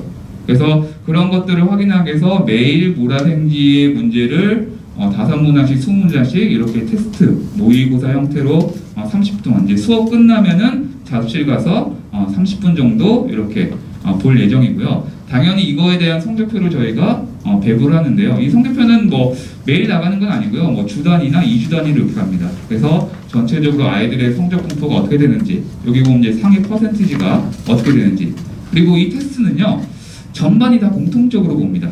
만약에 저희 영재반이 한 200명이면은 200명 안에서 상위 퍼센티지가 몇 프로가 되는지를 확인할 수가 있어요. 그래서 어떤 세미 모의고사라고 보면 되고요. 저희가 이거를 이제 여기서 끝나지 않고요. 아이들이 또 이걸 틀린 거나 다 복습을 해야 되잖아요. 그래서 12월 말까지 이걸 진행하고 이걸 취합해서 저희가 책자로 배부할 겁니다. 모의고사 이 봤던 거 테스트를 모아서 책으로 아이들한테 나눠줄 거예요. 그리고 겨울방학 지나면서 다시 한번 풀면서 복습할 수 있게끔, 그때는 이제 해설지도 같이 첨부해서 이렇게 책자로 할 계획이고요. 그러면 아이들이 이 문제를 2번 정도 풀게 되는 거죠. 그러면은 이제 전체적으로 아이들이 복습하는 게 한 1900문제 정도를 이제 할 수 있게끔 이런 프로그램. 그러니까 저희가 이제 아이들한테 맡겨서 이걸 하라고 하면은 한계점이 있어요. 잘 안 하기 때문에 이걸 좀 더 가다듬어 가지고 아이들 스스로도 충분히 할 수 있게끔, 다시 복습을 할 수 있게끔 이렇게 프로그램을 이제 진행할 예정입니다. 그래서 예전과 다른 프로그램을 저희가 테스트를 이렇게 진행을 할 거고요. 지금까지는 이제 공통적으로 학원에서 하는 프로그램이고, 저희가 또 이제 분과별 시스템이 또 따로 있어요. 물화생지별로. 이거는 각각의 물화생 선생님이 나오셔서 각각 프로그램을 설명하도록 하겠습니다. 먼저 물리부터 하도록 하겠습니다. 네, 물리는 제가 좀 설명을 드리도록 하겠습니다. 저희 물리 같은 경우는 이게 지금 영재학교 입시에 나오는 총 단원입니다. 사실 이런 단어들은 문학수에 나오는 내용이 있지만 이거 심각하게 가르치지는 않고요. 이걸 중등으로 낮춰서 중등 수준에서 설명할 수 있는 방식이 돼야 돼요. 그래서 영재학교에서 보는 똑같은 선행을 가르쳐도 어떤 선생님이 어떻게 가르치냐가 영재학교 입시의 포인트에 맞추지 않느냐가 다릅니다. 그래서 이런 단원들을 영재학교 입시의 포커스에 맞춰서 다룬다라고 생각하시면 되고요. 그 다음에 지금까지 영재학교 입시에서 나왔던 문제는 당연히 정확한 정답을 요구하는 문제가 있고요. 창의적 서술 능력을 요구하는 문제, 딱 2종류로 나눌 수 있습니다. 당연히 이거는 어디에서 주로 나오냐면 서울이나 한국 이런 데가 주로 나오고요. 세종에서도 한두 문제씩 요즘에는 출제가 되고 있는 경향이 있습니다. 근데 캠프에서는 대부분 이거겠죠. 캠프에서는 이렇게 나오고 있고, 그 다음에 반면에 2단계는 정확한 정답을 요구하는 문제입니다. 근데 실제로 변별을 가장 두는 데가 어딜까요? 이거는 제가 항상 채점을 해보면 애들이 거기서 거기에요. 대부분은 완벽하지 않고 대부분은 못 쓰지도 않아요. 그래서 실제로 변별이 확실히 되는 데가 이 정확한 정답을 요구하는 문제입니다. 정확한 정답을 요구하는 문제들만 확실하게 풀어도 영재고는 붙습니다. 그렇게 보시면 됩니다. 그래서 이렇게 했는데 올림피아드 수준의 어려운 문제들이지만 그거를 중등 수준으로 아이들이 충분히 풀어낼 수 있게끔 훈련을 시키면 영재학교에 충분히 갈 수 있고요. 그래서 이 창의적 서술 능력을 요구하는 것도 저희들이 자주 쓰는 용어가 교과 기반의 창의성입니다. 창의력과 개소리는 다릅니다. 그래서 아이들이 아무렇게나 말을 한다고 해서 그게 정답이 되는 건 아니고요. 그 문제에서는 반드시 요구하는 정답의 포인트들이 있습니다. 그 포인트들을 훈련시키는 거다라고 생각을 하시면 좋을 것 같고요. 그 다음에 물론 뭐 교재는 다른 선생님들하고 거의 비슷하니까 기본 개념이 있고 그 다음에 대표 기출 문제 있고 그 다음에 기본 문제를 푼 다음에 창의 문제까지 교재에 한꺼번에 구성이 되어 있다 생각하시면 되고요. 그 다음에 이게 이제 저한테 배우는 학생들은 대부분은 아는데 이게 이제 과제에 딸려 있는 답안지입니다. 아이들은 과제를 받고 답안지를 작성해야 되고요. 이거는 이제 이걸 작성하면 선생님들은 테스트 채점을 해서 이제 돌려주게 되고요. 그 다음에 이거는 그 테스트입니다. 데일리 테스트 했던 거 옛날에 객관식과 서술형까지 해서 선생님들이 이렇게 해서 나눠주는 구조가 되어 있습니다. 그 다음에 올해 제가 우리 선생님들한테 각자 새로운 것들을 하나씩 다 개발을 하라고 했어요. 네, 그 이유가 뭐였냐면 이게 뭐냐면 그 캠프 기출이라고 하는 게 재작년에 세종예술영재학교에서 어떤 캠프 문제가 나왔냐면 요 기본 단어를 주고요. 이게 중학교 나오는 단어 내용이에요. 이거를 갖다가 이용해서 자기 나름대로 학습지를 만들라는 거예요. 그냥 백지를 준 거예요. 그리고 학습지를 만들라고 그랬어요. 그래서 제가 올해 캠프 작년 기출문제니까 올해 세종예술영재학교 시험 치는 아이들한테 요 문제를 줬어요. 던졌어요. 그리고 이제 이게 이제 실제로 어떤 학생의 예시 답안입니다. 그래서 제가 요 예시 답안을 쭉 보여드렸는데 그 아이들이 요 개념 구조 제가 이제 뭐 자랑 아닌 자랑인데 캠프 내는 우리 학원 아이들만이 아니라 다른 학원 다니다가 이제 캠프 때 우리 학원에 온 아이들이 있는데 우리 학원에 나온 아이들과 우리 학원 안 나온 아이들이 이 학습지가 완전히 다르죠. 그래서 자랑 삼아서 제가 사실은 들고 온 건데 그 저희 학원 아이들 같은 경우는 저희 학원 아이들도 보니까 세부적인 건 틀렸어요. 제가 어떤 애가 그 운동 에너지가 뭐냐라고 정의한 걸 듣고 걔를 완전히 막 뭐라고 했는데 세부적인 건 틀렸는데 개념의 얼개 그러니까 뭐가 가장 중요하고 상위 개념이 뭐고 컨셉 맵이라고 하죠. 그 개념도 이거는 확실하게 딱 머릿속에 잡혀 있더라고요. 세부적인 거는 조금 틀린 부분들이 있긴 하지만 머릿속에 개념 지도가 잘 잡혀 있구나 이런 걸 느끼고 그런데 제가 한 가지 반성한 게 그 세부적인 게 틀린 아이가 저한테 그랬거든요. 선생님 에너지 진짜 못 풀겠어요. 모르겠어요. 그래서 아니 그 일과 에너지 뭐 이렇게 하면 되잖아. 근데 이제 걔가 끝까지 모르겠다는 거예요.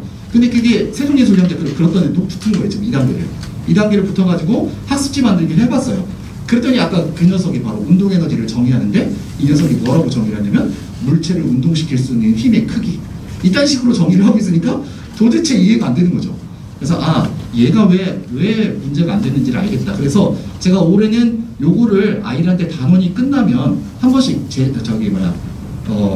체크를 하고 넘어가야겠다 생각을 했습니다. 그래서 이런 부분들에 대해서 너희들 학습지를 만들어봐. 그래서 만약에 아이가 개념이 잘못 잡혀 있거나 이러면 피드백을 해서 그걸 고쳐나가게 되면 아이들의 실력이 확실히 늘어났어요. 그러니까 그런 식으로 개념을 알고 있으니까 문제를 아무리 읽어도 해석이 안 되는 거죠. 이해가 안 된다라고 해서 독해력이 좀 떨어지거나 이런 아이들은 이런 개념이 혹시 잘못되어 있는지를 점검하는 프로그램을 하나 새로 도입을 해서 올해 시행할 계획입니다. 물리는 여기까지 말씀드리고요. 화학은 저희 한규명 쌤이 나오셔서 좀 설명을 드리도록 하겠습니다. 요거는 8월달 개강하는 반에 일단 9월 둘째 주까지 하고요. 그다음에 이렇게 한 다음에 아이들이 8분간 계속 교차해서 반복해서 들어가게 된다는 걸 말씀드리겠습니다. 네. 화학 선생님입니다.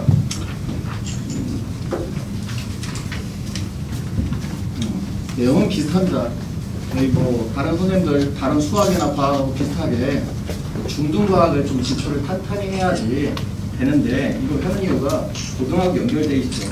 근데 아이들은 그게 연결되는 걸 잘 모르니까 저희가 중등하고 고등 연결되는 걸 찾아주겠다. 그래서 선생님들이 뭐 저희 물리 선생님이나 생물 선생님이나 지학 선생님 워낙 유명하신데 화학 선생들은 이제 살아남으려고 장 원장님 뭐 수업 잘 하시는 거 알고 뭐 생물 선생님, 지학 선생님, 화학 선생도 노력해서 잘 가르치죠. 그래서 저희가 뭐 2차 발표 나고 3차 발표 나고 그러면 원장님께서 장 원장님, 임 원장님 와서 선생님 돈다. 선생님 고생하셨다. 드시고 싶은 대로 다 드셔라. 참 좋으시죠. 문제는 회의 때 저희가 병원에서 화학 생각하기 힘듭니다. 아까 학습지 있죠? 원장님 그러면 학습지 화학도 만들어라 이렇게 안 하십니다. 얘기하시는 게 나는 학습지 하겠다. 화학은 뭐 할 거냐? 아니 사람이 이게 빈 구석이 있어야 되는데 아니 뭐 강의도 사람 뭐 이렇게 뭔가 좀 계획도 뭐 좀 이렇게 허술한 점이 있어야 되는데 나는 이렇게 계획도 잘 세웠다. 화학은 어떻게 할 거냐? 하라는 대로 하면 또 그것도 아니고 그래서 저희가 선생님들끼리 모여가지고 회의를 했습니다. 화학이 필요한 게 뭐냐? 저희가 우리가 잘하고 있는 게 뭐냐? 그래서 이제 어머님들이 이제 요구사항이 뭐냐? 배우면 마친 애들이 있습니다. 또 모르면 틀린 애들도 있어요. 그죠? 이건 간단해요. 이 배워서 마친 애들 있잖아요. 얘네들은 배우면 마친 애들은 다운을 올 수밖에 없어요. 가론 아이들은 그냥 알아요. CMS, 죄송합니다. 어디 가면 엄마 여기 과학 선생님이 좀 더 나으신 것 같아. 엄마 할인이 중요한 게 아니야. 여기 중요한 게 아니에요. 엄마 뭐 그 사이 보셔도 돼요. 그죠? 이렇게 우리 선생님이 더 나라고 얘기하십니다. 뭐 잘하는 애들은 저희 오면 돼요. 모르면 틀린 애들은 다운 안 와서 그래. 저희가 아이들한테 얘기합니다. 모르는 개념은 절대 안 나온다. 진짜 시험 보고 나서 선생님 몰랐어요. 안 배운 거 나왔어요는 없어요. 그럼 문제는 뭐냐? 배우는데 틀린 애들. 이게 제일 문제예요. 배웠는데 틀린 애들이 학원 선생을 고르는 거예요. 잘하는 애들은 다운 오면 되고, 그죠? 모르는 애들은 다운 오면 모르는 건 없게 가르칩니다. 근데 문제는 배웠는데도 틀린 애들. 그래서 배웠는데 틀린 애들, 이런 애들을 이제 저희가 어떻게 가르치냐? 화학에서 준비한 거는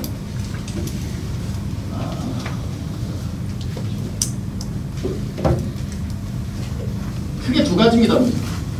멘토링 시스템이라고 하는데, 물리 원투를 본 애들이 대부분 많아요. 생지는 안 본 애들이 좀 많아요. 근데 화학은 그렇지 않고요. 화원 조그만 해, 화투 조그만 해, 이게 다 달라요. 그래서 상담을 화학에서는 좀 많이 합니다.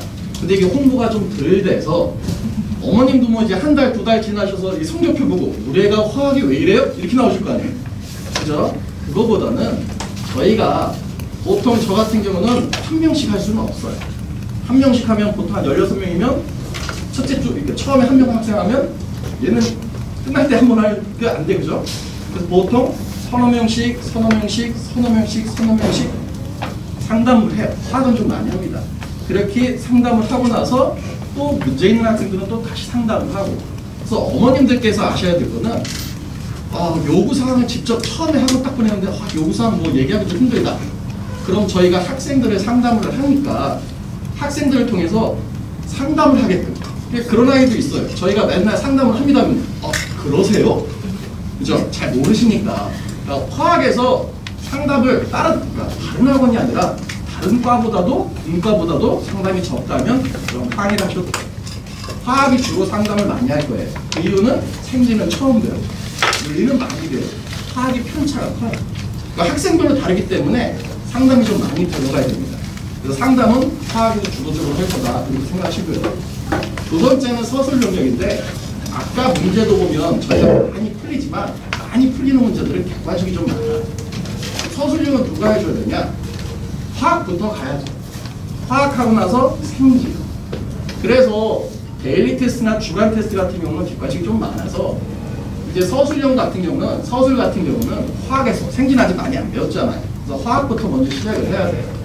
그래서 영재구 수업을 했는데 한 달, 두 달 했는데 아이가 영재구 수업에 접근을 잘 못하겠다. 뭐 단답이나 서술형이나. 그럼 역시 그것도 화학의 상담을 하셔야 돼요. 그래서 주 단위로 데일리 테스트가 있고 월 단위로 보통 전체 객관식 단답형 서술형 혼합 문제가 있어요. 그런데 화학에서는 그거 갖고 좀 분석이 좀 힘들다 해서 올림픽이나 아시안게임 열리는 것처럼 4주 교차로 해가지고 화학은 별도로 테스트를 봐서 어머님들한테 주로 상담자를 이용하잖아요. 그러니까 화학에 대해서 아셔야 될 거는 화학에서 상담을 좀 하고 서술형 대비도 화학부터 시작한다 이렇게 생각하시면 돼요. 이게 화학과 주요됩니다. 감사합니다.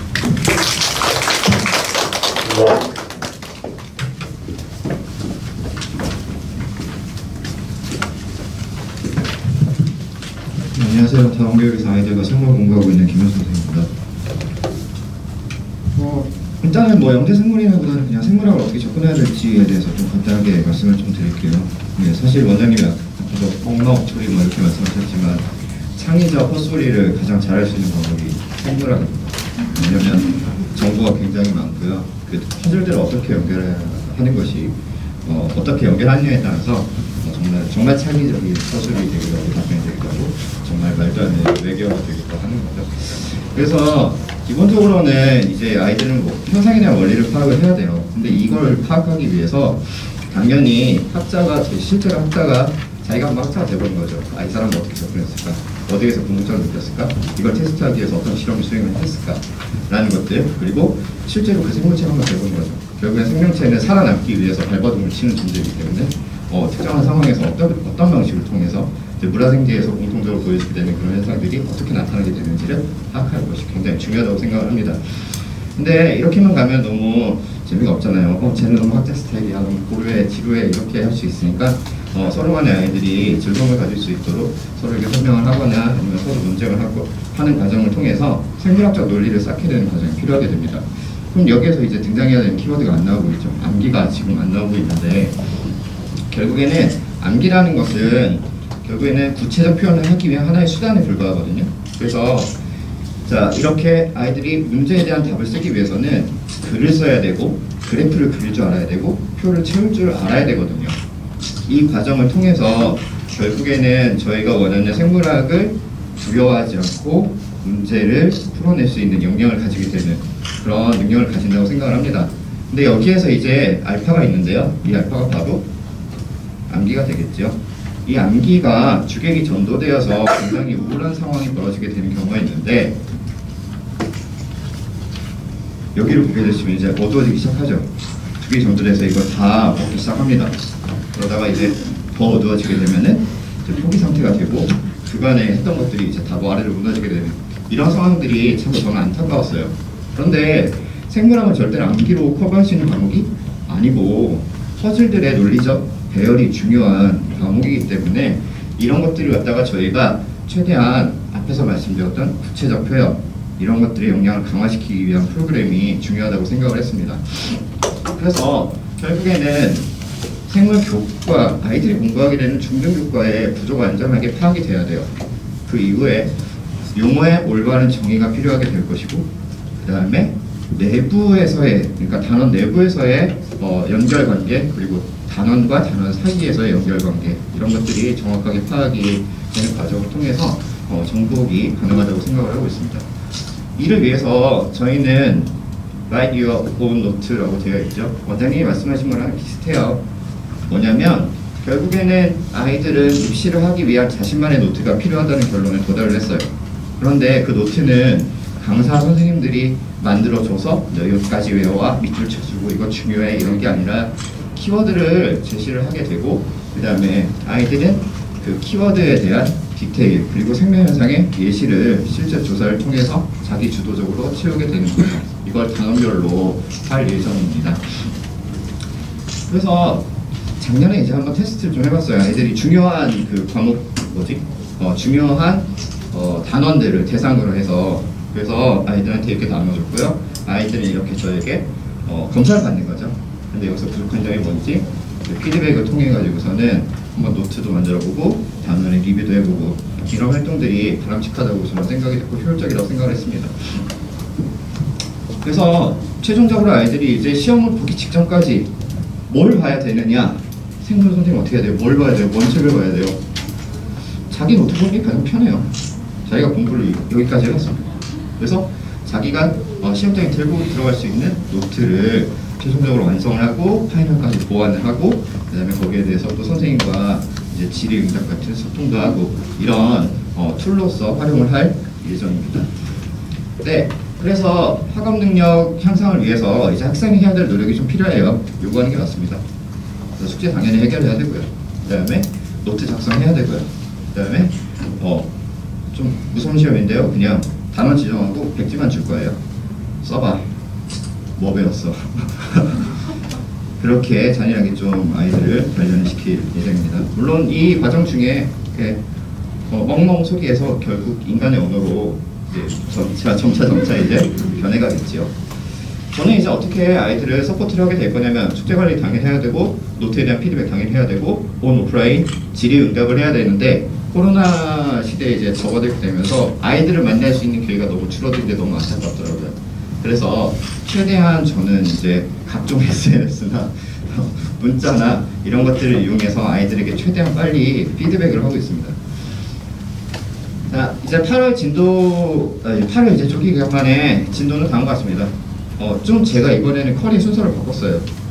중요하다고 생각이 되는 것들보다 아이들이 익숙한 주제들을 먼저 공부를 하고 거시적 세계에서 이제 미시적 세계로 들어가게 되는 그러한 처리를 아이들이 준비했고 제가 딱 수업을 했는데 엄마 생각 너무 무서워 이러면서 아이가 갑자기 막 학원 끊거나 이러면 안 되잖아요.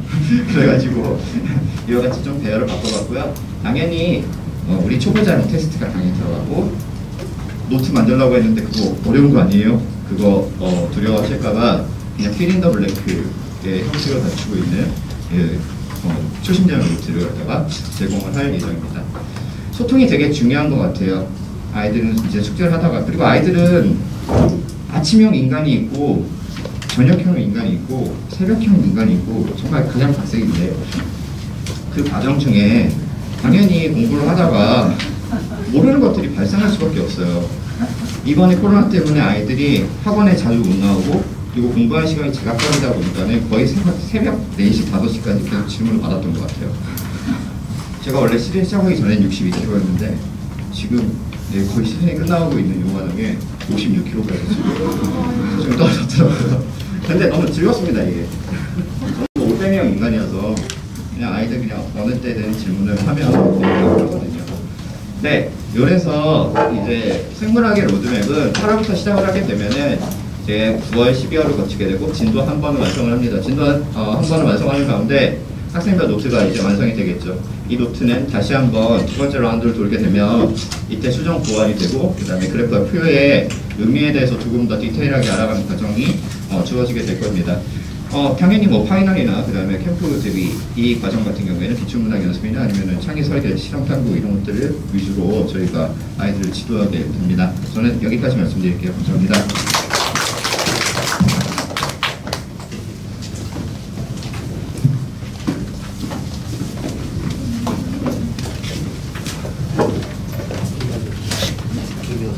안녕하세요. 자주 뵙네요. 그 전까지는 이제 부업을 했고요. 저희 본업으로 들어와서 지구학을 설명드리도록 하겠습니다. 지금 시간이 많이 지나서요. 좀 빠르게 진행을 하도록 할게요. 저희 지구학 선생님은 저뿐만 아니라 이제 또 다른 분도 계세요. 남기용 선생님도 계시고 박종 선생님도 계세요. 저희는 이제 다원교육 지구학 팀이라고 하는데요. 저희가 이제 저희 지구학 팀에서 이제 설정하는 거는 이제 영재고 지구학 자체가 좀 범위가 상당히 넓습니다. 고등과정 원투하면 상당히 많은 범위를 차지하고요. 그 다음에 뭐 이런 말씀을 드려야 되냐면 지구학을 수업하시는 선생님들이 좀 뭔가 좀 사기를 치는 선생님들이 좀 많아요. 영재고에 나오는 내용이라고 사기를 치서 실제로 가르치는 문항들이 상당히 많습니다. 네, 그런 것들을 좀 많이 배려를 하면은 실제로 이제 뭐 고등 기준으로 살펴보면은 원투 내용 중에 실제 영재고에 출제되는 영역은 한 절반 정도밖에 안 됩니다. 그래서 지구학을 어떻게 시중에 있는 문제나 이런 것들을 공부하기가 상당히 어려운 과목이기도 하고요. 선별해서 공부를 해야 되기 때문에. 그리고 영재고 입시도 이제 거기에 맞춰서 진행을 해야 된다고 저는 생각해서 가장 중요한 거는 이제 기출 경향 분석이 가장 중요하다고 생각을 해요. 기출 문제를 분석함으로써 거기에 맞는 교재를 제작하고 거기에 맞는 영역을 어떻게 이제 지도를 하느냐를 이제 선생님들이 많이 고민을 하거든요. 그리고 그런 것들 고민한 사항을 바탕으로 저희가 이제 프로그램을 진행을 합니다. 그래서 지구학 같은 경우는 먼저 이제 출제 경향 분석을 상당히 철저하게 해요. 뭐 잠깐 자료를 보여주시면은 서울 연도별 출제되는 문항들의 키워드예요. 어떤 내용, 핵심 개념들이 적용이 돼서 문제가 출제가 되는지. 서울은 이렇고요. 그 다음에 이거는 경기. 이제 올해 것까지 이제 돼 있고요. 그 다음에 이거는 이제 한가형에서 출제되는 영역들. 그 다음에 대전, 대구, 그 다음에 광주, 세종, 예술까지. 이런 것들을 분석하다 보면은 어떤 영역에서 어떤 내용들이 자주 출제가 되고 학교 간의 어떤 색깔이 어떤지 어떤 거에 초점을 맞춰서 수업을 했는지의 계획이 들어서게 되거든요. 이걸 바탕으로 저희가 이제 지구학 같은 경우는 이제 단계적 교재를 이제 제작을 하고 있고요. 그래서 기본 이론부터 스텝 A, 스텝 B, 스텝 C까지 그리고 이제 기출 문제집까지 이렇게 해서 수업을 진행하고 있고요. 거기에 따른 뭐 이론이나 문제 구성도 저희가 이제 스텝 같은 경우는 한 200문제씩 이렇게 구성이 돼 있어요. 그래서 단계적으로 시기에 맞게끔 저희가 이제 학습을 이끌어가고 있고요. 그 다음에 이제 저희가 이제 지구학에서 이제 지구학이라는 과목이 뭐 생물과 마찬가지로 아이들이나 학부모들이 뭐 외우면 끝난다 이렇게만 생각하는데 실제로 잘 외우지도 못해요. 실제로 보면은 뭐 한 일주일 되면 까먹고 또 다음 데는 또 까먹고 해도 잘 몰라요. 그래서 아이들이 스스로 정리하고 생물과 마찬가지로 스스로 해볼 수 있게끔 이제 기회를 제공해줘야 되는데 그래서 이제 지구학은 이제 서브노트가 있는데요. 서브노트 말 그대로 생물같이 백지입니다. 지구학에 필요한 개념이 대략 한 65개의 개념이 있어요. 그 개념들을 자기 스스로 정리할 수 있게끔 서브노트를 만들게 하면서 아이들 스스로 정리할 수 있게끔 하고요. 그 다음에 또 이제 지구학 같은 경우가 자연 현상을 다루다 보니까 여러 단원의 개념이 혼합이 됩니다.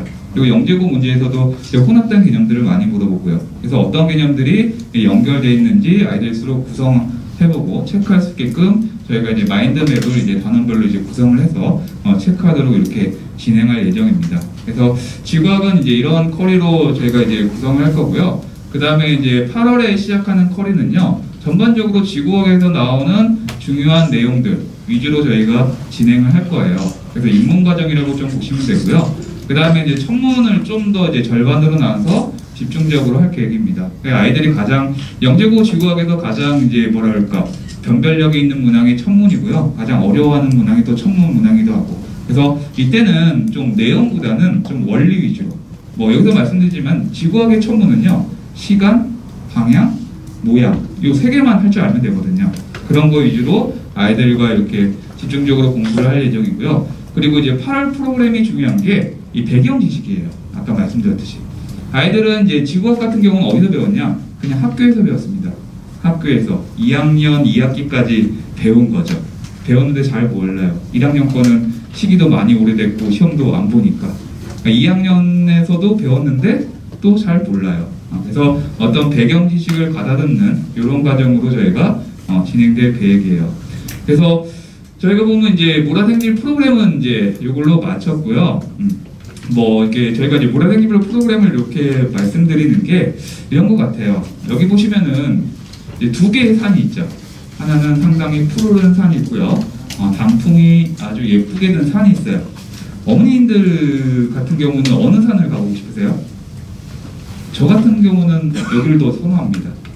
이게 영재고 종합반이라는 형태의 어떤 학원들이 상당히 많이 존재를 하죠.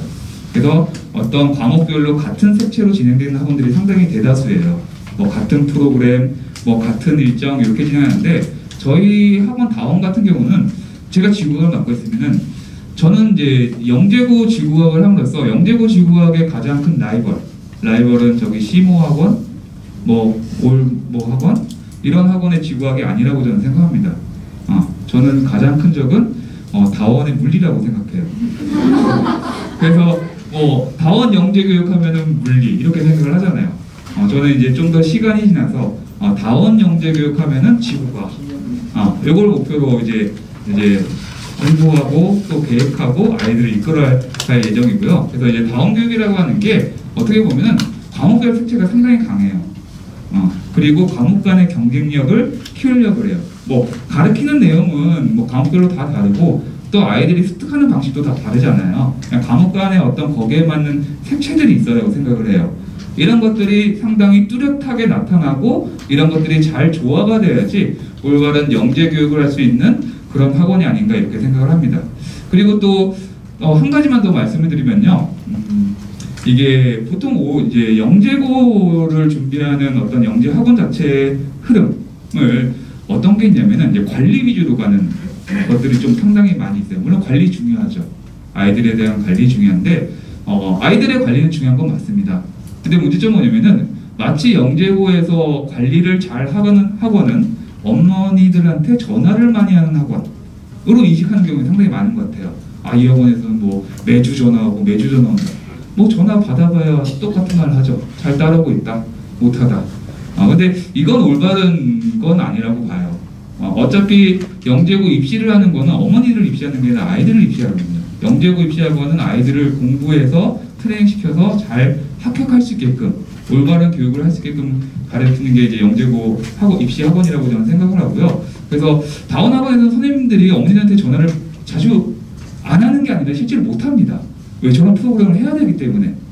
그래서 만약에 다원 선생님들이 어머님한테 만약에 전화를 갔어요. 그럼 어머니들은 심각하게 받아들여야 됩니다. 전화를 하는 경우는 두 가지 경우가 있어요. 첫 번째, 학원 생활을 못하는 부정어. 이게 뭔가 문제가 있는 아이, 뭐 다른 친구들과 잘 어울리지 못하던가 뭐 그런 경우가 있고요. 두 번째로는 진짜 공부가 못하던가 해도 좀 얘는 너무한 것 같아. 숙제도 너무 안 해오고 뭐 아무것도 안 해. 근데 엄마는 어떻게 해야 돼요? 애가 숙제를 안 하면 어떡합니까? 뭐 때려도 되나요? 이런 거 못 물어보잖아요.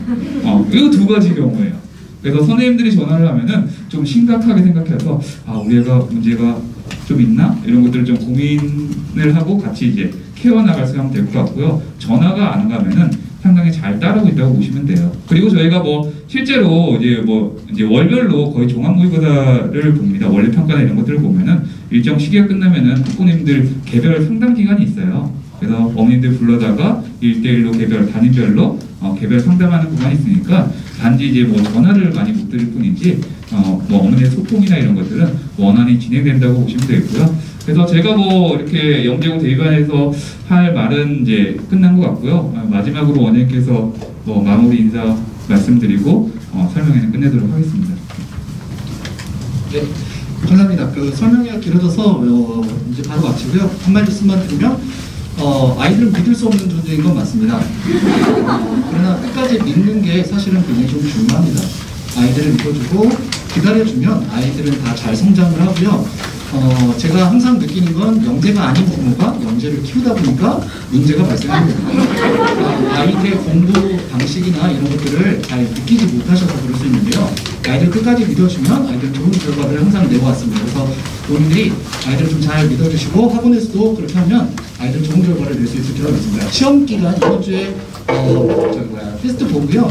그 다음에 다음 주부터 일찍 개설하는 단계 있으니까 합류하셨으면 좋겠고, 그렇지 않고 드로우아웃을 하는 학생들은 9월달에 합류할 수 있도록 했으면 좋겠습니다. 감사합니다.